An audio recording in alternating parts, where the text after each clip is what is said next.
Salam alaikum, bonjour à toutes, j'espère que vous allez bien. J'espère que votre semaine a bien commencé.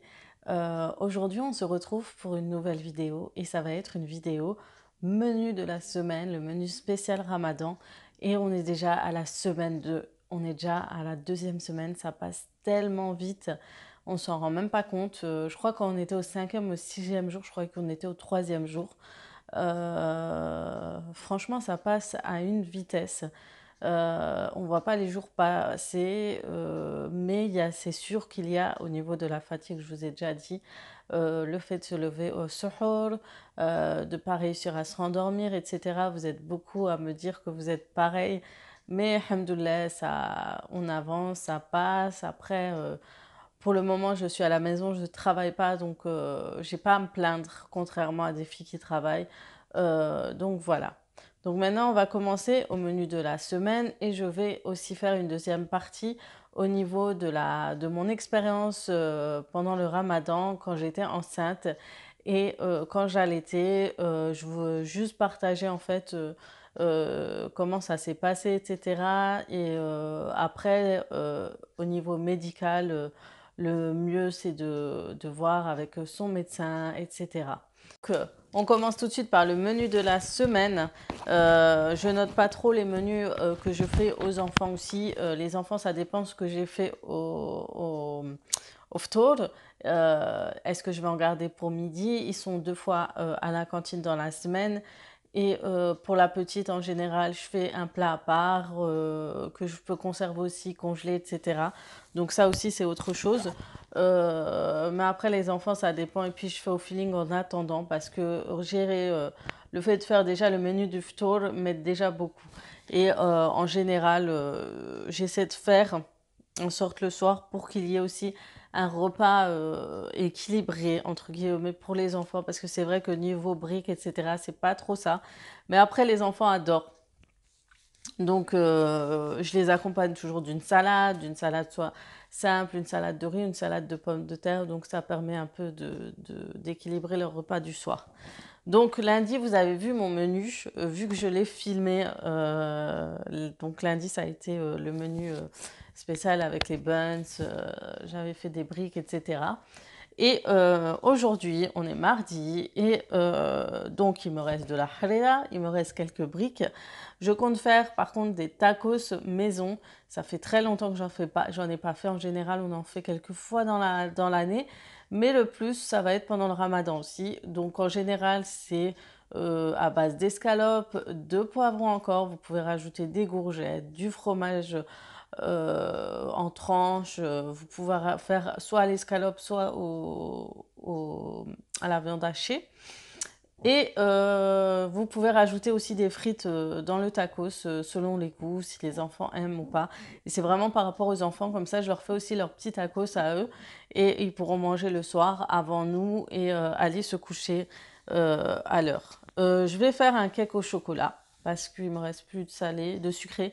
Au niveau de cake, je préfère faire du fait maison, je vous ai dit, pour le ftour. Je trouve que c'est mieux. Et puis, subhanallah, quand on jeûne, quand on mange quelque chose de chimique, on le sent mine de rien.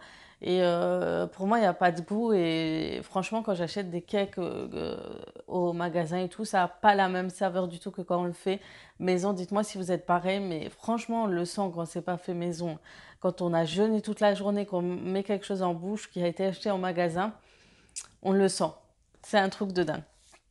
Mercredi, j'ai décidé de faire un gratin pommes de terre champignons. Ça va être avec de la crème fraîche. C'est un gratin simple. Comme ça, je pourrais assortir ça avec un poulet haché aux légumes que j'ai trouvé dans mes petits livres de recettes. Si vous voulez que je vous le filme, je vous le filmerai. Je vous ferai une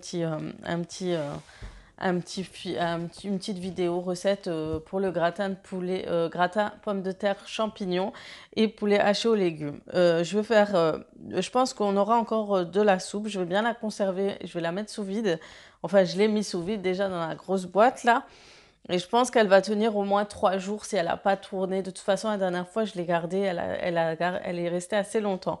Donc c'est vraiment top ce genre de machine, franchement sous vide. Si vous l'avez toujours pas vu cette vidéo, c'était le menu de la semaine dernière. Et je vais faire des crêpes mille trous. Et puis je pense qu'il restera sûrement du cake au chocolat ou autre. Et puis soit je vais faire un petit dessert fruité ou un jus fruité. J'adore ajouter un peu de vitamines, on va dire, à notre ftour. Jeudi, je vais faire une pastella de poulet, ça fait longtemps, je crois la dernière fois que je l'ai fait c'était au Ramadan dernier. Je vais faire un petit mini pastella, je vais essayer de le faire avec le moule grand rond de chez Guy de Marle et voir si j'arrive à bien le former dedans, ça me faciliterait vraiment la vie si j'arrive. Je pense que je vais rajouter des mini quiches si jamais les enfants n'aiment pas en fait la pastella, le fait qu'elle soit sucrée salée. Je vais quand même rajouter une petite quiche, donc soit ça va être une quiche épinard, poulet ou épinard fromage, enfin on verra, ça va être vraiment des quiches assez simples. Je vais rajouter une petite salade, on va accompagner tout ça avec soit une salade composée, soit avec de la carotte, soit avec vraiment on va voir, je peux rajouter des haricots aussi de temps en temps. Vraiment une salade à la marocaine où on rajoute des haricots, des carottes râpées et puis une petite salade verte à côté. Et je vais tenter le cheesecake. Je l'ai fait une fois, mais en fait je l'avais très mal fait. Donc je vais retenter le cheesecake, mais je ne sais pas encore quelle sorte de cheesecake que je vais faire. De toute façon, je réfléchis toujours un petit peu avant ou dans la journée. Je regarde un peu dans les livres, dans les vidéos et après je fais en fonction du feeling. Vendredi, ça va être des pizzas. Donc cette fois, je pense pas que je vais faire des mini pizzas, mais plutôt des grandes pizzas. Donc soit ça va être une pizza saumon crème fraîche et j'ai envie de faire une pizza avec des lardons, des oignons, crème fraîche, pommes de terre. C'est la, je sais plus, on la savoyarde. Ah, j'adore cette pizza. C'est ma sœur qui m'a montré cette recette et depuis j'aime énormément ce genre de pizza. Donc et je vais faire des petits croissants au saumon, c'est juste pour l'accompagnement. Et peut-être une salade ou autre. Et pareil, un dessert, ça sera toujours au niveau des fruits. Je fais le stock de fruits pendant le ramadan, pareil. Et on essaie vraiment de faire des desserts allégés, quelques desserts, voilà, comme cheesecake, tiramisu ou autre, mais aussi faire aux fruits. euh, mais faire au maximum, en fait, les vitamines. Donc samedi, on va faire un menu spécial. Je vous ai dit, on essaye de faire des menus, genre menus du monde. Et cette fois, ça va être de l'indien. Non, je dis plus l'hindou parce que c'est vrai qu'une fille m'a repris, c'est vrai, l'hindou c'est plutôt religieux et au niveau de la culture c'est indien. Donc je vais faire, je pense, des nanchis, des nanchis.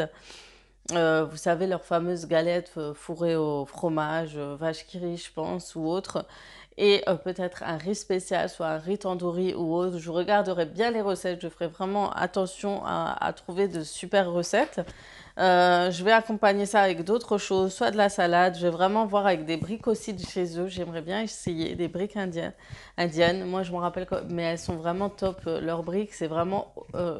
ça change de tout ce qu'on mange habituellement. Et voilà, on va faire vraiment un petit menu spécial. Si jamais je ne sors pas, je le fais si jamais on sort ou on est invité, on le reporte à un autre jour. En général, le week-end, on est soit invité et tout, mais je fais un menu. Mais je le reporterai au pire à un autre jour. Et dimanche, j'ai prévu un couscous pour changer un peu de tout ce qu'on mange d'habitude. Donc un petit couscous. Et en fait, je pense qu'on sera le 15e jour bientôt. Je sais plus c'est quand, mais on sait que nos mères faisaient toujours le couscous le 15e jour. Donc voilà, donc le couscous, je vais rajouter quand même des petits bad boat pour manger avec juste le café au lait. Comme je vous ai dit, nous c'est toujours café au lait en premier. Et après on s'attaque on laisse un petit temps, on fait la prière ou autre. Et après on va manger le salé.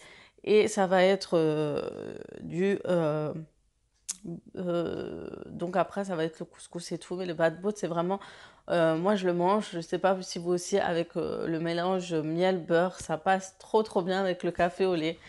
Donc voilà pour le menu de la semaine, c'est assez simple et rapide. On trouve toujours de petites bonnes idées. Comme je vous dis, inspirez-vous, regardez YouTube si vous n'avez pas d'idées, regardez vos livres de cuisine si vous n'en achetez pas. Essayez de trouver quelques livres, ça, franchement ça aide énormément. Je vous avais partagé un bon plan sur Instagram. Vous savez que je fais souvent les marchés aux puces, les brocantes. Vous pouvez même aller à Emmaüs et en allant à Emmaüs, vous aider la communauté en achetant des choses de chez eux. Je trouve que c'est pas mal parce que vous aidez vraiment une communauté au top. Et là-bas, vous trouvez des pépites au niveau des livres et qui vous coûtent à moins d'1 euro. Au niveau de la cuisine, je vous ai dit, j'ai trouvé de super beaux livres, surtout le fait qu'ils datent d'il y a 10 ans, 20 ans. Je me rappelle, j'avais trouvé un livre marocain, mais une fille s'était déjà attaquée à ce livre, mais genre c'était à l'ancienne. Vous aurez eu... c'était fait par une chef marocaine. C'était un livre qui datait de 80 ou 90, je sais plus, mais ça aurait été franchement le top d'avoir ce genre de recette.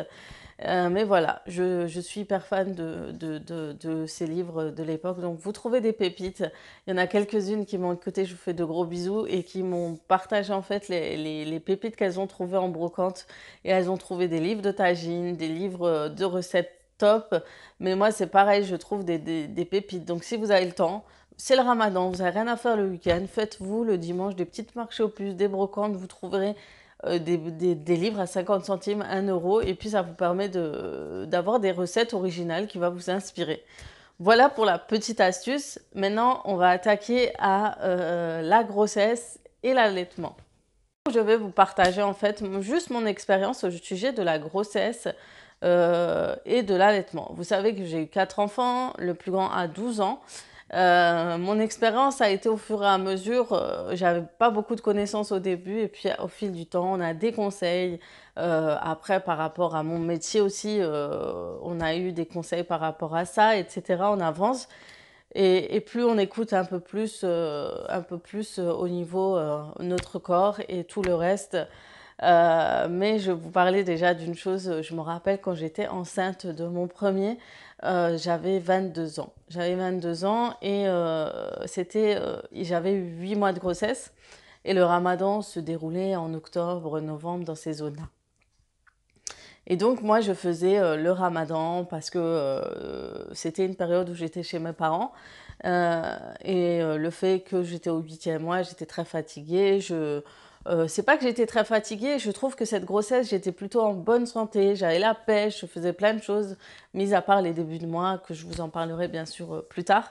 Voilà, on est chez maman, on peut profiter, on se repose, on a du temps pour nous, de temps en temps on aide notre maman, mais voilà, en général quand on est enceinte, personne ne nous laisse faire quoi que ce soit.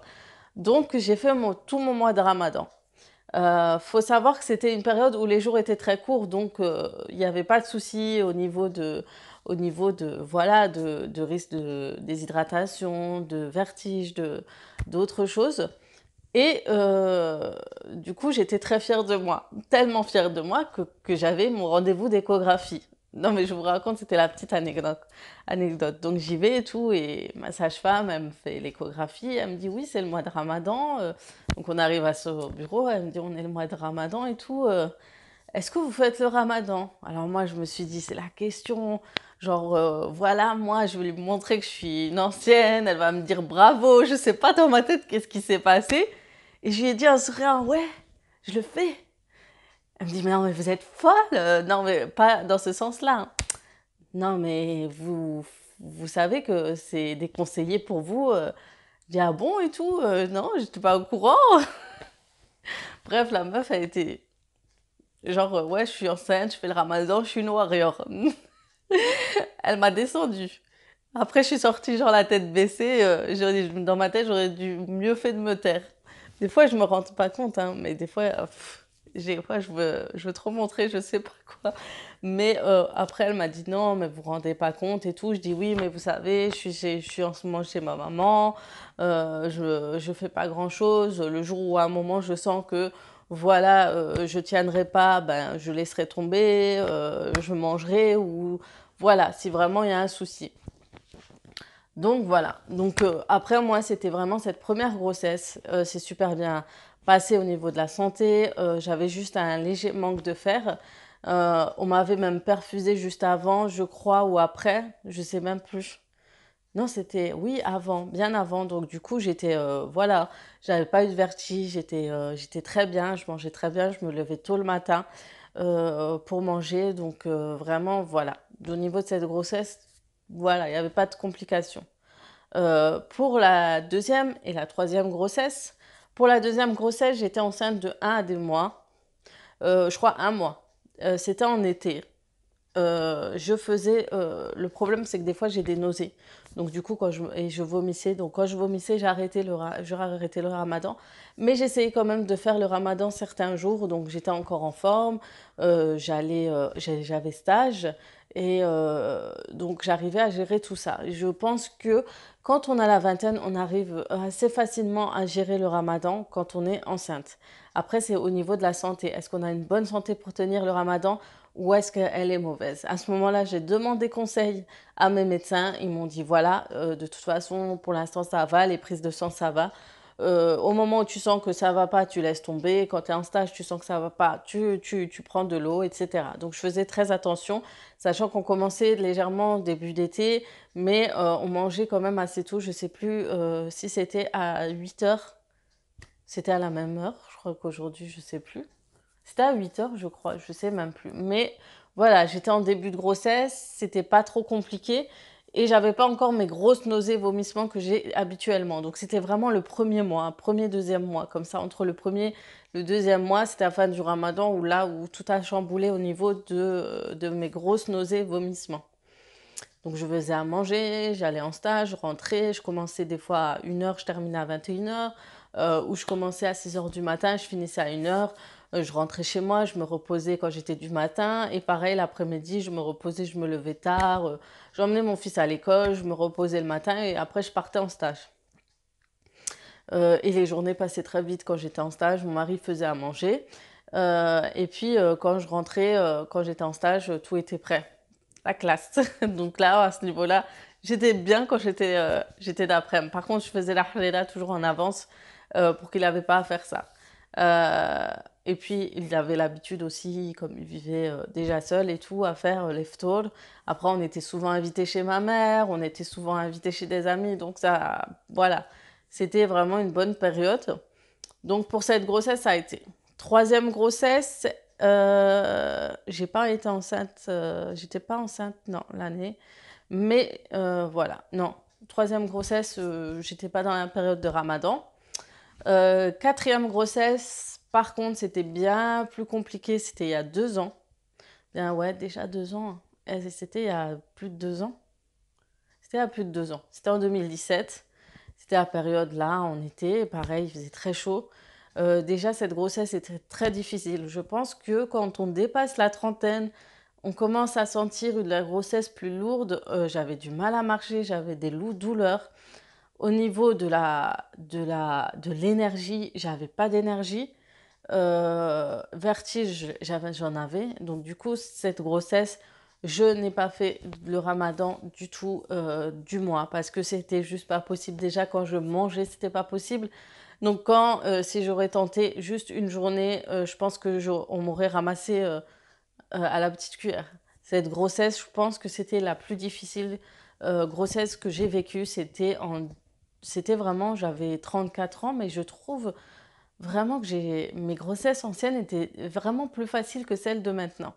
Donc pour ma santé, j'ai regardé avec mon gynécologue, alors il m'a dit laisse tomber. En plus, je crois que j'avais un problème d'artère, il y avait un côté artériel qui, au niveau des artères, je sais plus, on dit fémorale, je sais plus.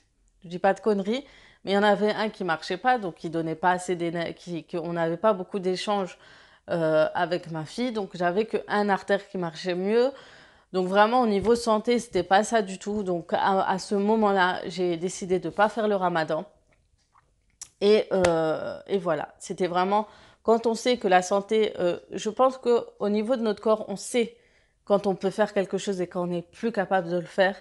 Et à ce moment-là, il faut stopper, pas forcer. Je sais que nous, on avait des mères, elles étaient elles voulaient à tout prix faire, même quand elles n'arrivent pas encore aujourd'hui au niveau de la santé, même si elles n'ont pas la santé, elles veulent faire à tout prix le ramadan.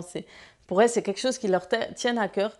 Mais à un moment donné, quand on a la santé qui ne suit plus, il faut penser à soi et son enfant, à sa santé, à la santé de l'enfant et ne pas se lancer dans des trucs qu'on n'arrivera pas ou qu'on risque de mettre en danger, nous et le bébé. Et voilà, du coup, je n'ai pas fait. Au niveau de l'allaitement, maintenant, tous mes allaitements, j'ai fait Ramadan. Tous sauf mes deux au milieu. J'ai fait une partie, mais il y a eu des moments où j'avais tellement soif, où j'avais des sensations de mal-être horribles. C'est une sensation bizarre que j'ai dû couper mon ramadan en fait. C'était celle de ma fille en 2012 et en 2013. Donc j'ai allaité, en fait je venais d'accoucher et c'était 2 mois après. Donc c'est vraiment la période où elles allaitent le plus, donc où mes enfants allaitent le plus et c'est la période où c'est le plus difficile, je pense, quand vous allaitez, c'est entre le deuxième, troisième, quatrième mois où vous mangez le plus, où vous buvez le plus. Donc c'est la période où je prends énormément de poids. Et si le ramadan tombe à ce moment-là, j'ai vraiment du mal. Donc je sais que ma fille, j'ai dû rater 10 jours. Et pour mon garçon, en 2013, j'ai dû rater aussi à peu près 7 jours à 8 jours. C'était des moments où je me sentais pas bien. Donc c'est quand je me lève pas le matin, c'est quand je bois pas assez d'eau. C'est plein de petites choses comme ça qui m'ont empêché de faire le ramadan à ce moment-là pendant la période du ramadan. Mon premier fils, je l'ai allaité 2 ans. Pendant ces 2 ans, j'ai fait Ramadan, étant donné que le premier Ramadan, c'était 1 an après. Donc, d'ici là, il mangeait, il y avait la diversification. Je l'allaitais, je crois, 2, 3 fois par jour. Vraiment, c'était... voilà, ça passait très, très bien. Mais les deux autres, c'était 2, 3 mois avant le Ramadan. Donc, c'était l'allaitement exclusif. C'était la période où ils allaitaient le plus. C'est la période où ils demandent le plus, surtout le soir. Et c'est la période où si vous ne buvez pas d'eau, voilà, vous vous sentez déshydraté. C'est pour ça cette sensation de mal-être, c'était en fait la déshydratation, je pense. Le début de déshydratation, le manque d'eau. Donc vous avez les douleurs au crâne, vous avez une sensation bizarre dans le corps. Donc là, il faut tout de suite arrêter. Donc, et surtout quand c'est c'était en période de chaleur, il faisait très très chaud. Vraiment, c'était très difficile ces périodes-là. Donc voilà pour ce que j'ai vécu moi au niveau des grossesses, au niveau de l'allaitement. Donc ce qu'il faut savoir au niveau religieux, comment ça se passe apparemment. Quand on est enceinte, on a juste nos jours à rattraper. Mais quand on allaite et qu'on arrête, on a notre jour à rattraper et la compensation à payer à un pauvre. Ça s'appelle la fidia, un truc comme ça. Donc c'est ce que j'ai cru comprendre et qu'on m'avait expliqué. Donc quand vous êtes enceinte et que vous avez loupé, vous rattrapez seulement. Et puis pour l'autre, l'allaitement et que vous avez eu un risque, vous ne vous sentez pas bien, vous savez que c'est un danger à ce moment-là. Vous avez le rattrapage et la fidia, la compensation à donner à un pauvre. C'est un repas par jour. Je vais vous partager après les liens où il y a certaines explications religieuses pour l'allaitement et la grossesse pendant le ramadan. Voilà pour mon expérience. Donc, les conseils que je peux vous donner, c'est le premier, demander toujours l'avis, l'accord de votre médecin ou de votre sage-femme, de votre gynécologue.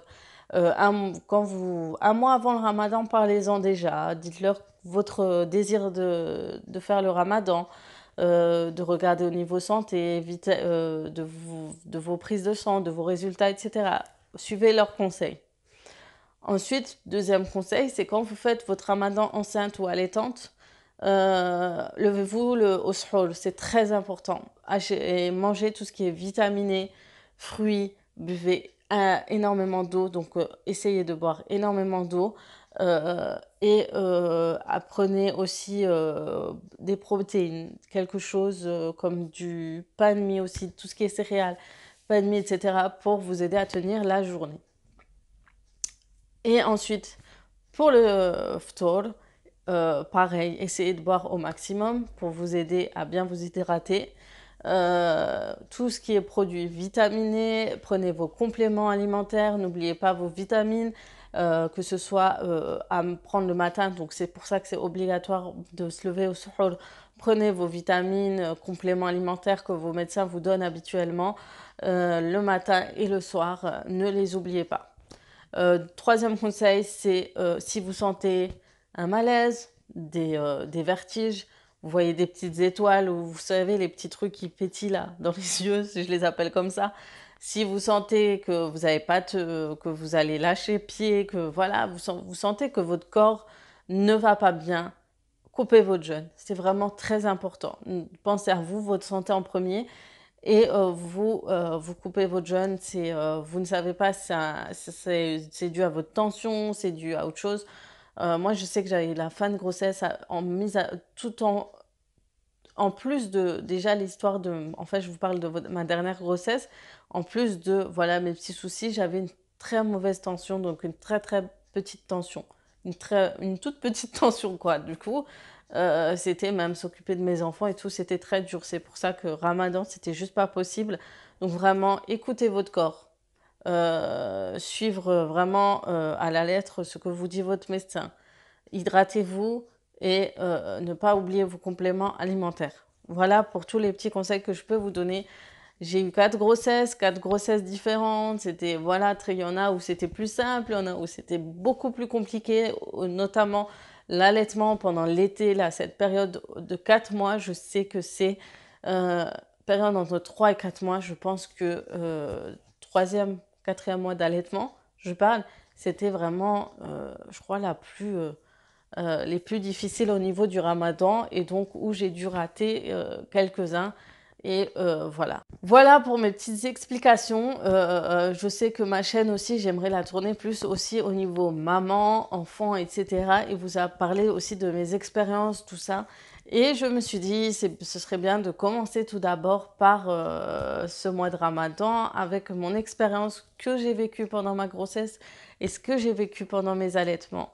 Bien sûr, je vous en parlerai un peu plus pour cette fameuse difficulté que j'ai eue pendant toutes mes grossesses au début de mes 2, 3, 4 mois. Mais voilà, c'est très compliqué. Même le nom de cette pathologie, on va dire, est très, très compliqué. Je ne saurais même pas comment elle s'appelle. Je sais comment elle s'appelle, mais en fait, la dire est trop compliquée. Hypermersie, quelque chose. Mais celles qui l'ont vécu le savent. Mais je vous en parlerai un peu plus dans une prochaine vidéo. Et ça sera sûrement une vidéo après Ramadan.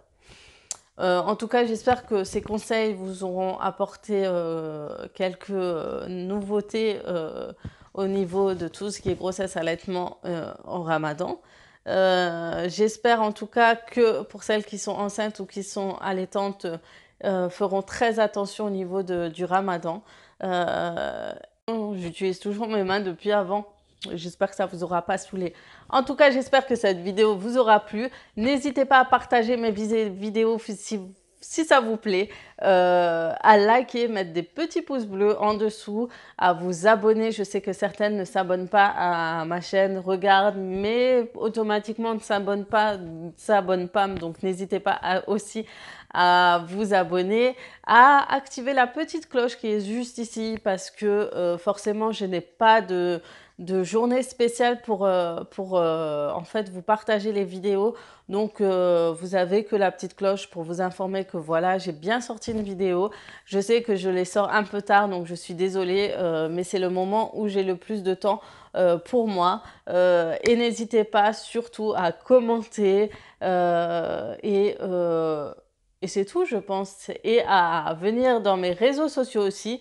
Si vous voulez vous partager, communiquer, envoyer des messages, vous avez mon Facebook que je vais mettre ici. Donc, c'est Azouza68. Mon Snapchat, Azouza68 avec 2 Z à chaque fois. Et vous avez mon Instagram qui a un nouveau nom, je vous l'ai déjà dit, c'est aziza.kd. Car je vais forcément changer mon nom de chaîne YouTube et je le partagerai d'ici quelques temps. Ça sera tout simplement aziza.k parce que je trouve que c'est beaucoup plus simple de mettre mon prénom car voilà, ma vidéo tout simple, mes vidéos, ma chaîne est quelque chose de très simple. Donc ça reste aziza.k qui tourne un peu sur tout mon quotidien avec ma vie de famille, mes enfants, etc. Et je souhaite la bienvenue à toutes celles qui viennent d'arriver dans ma chaîne. Et je vous dis à très très vite pour d'autres vidéos.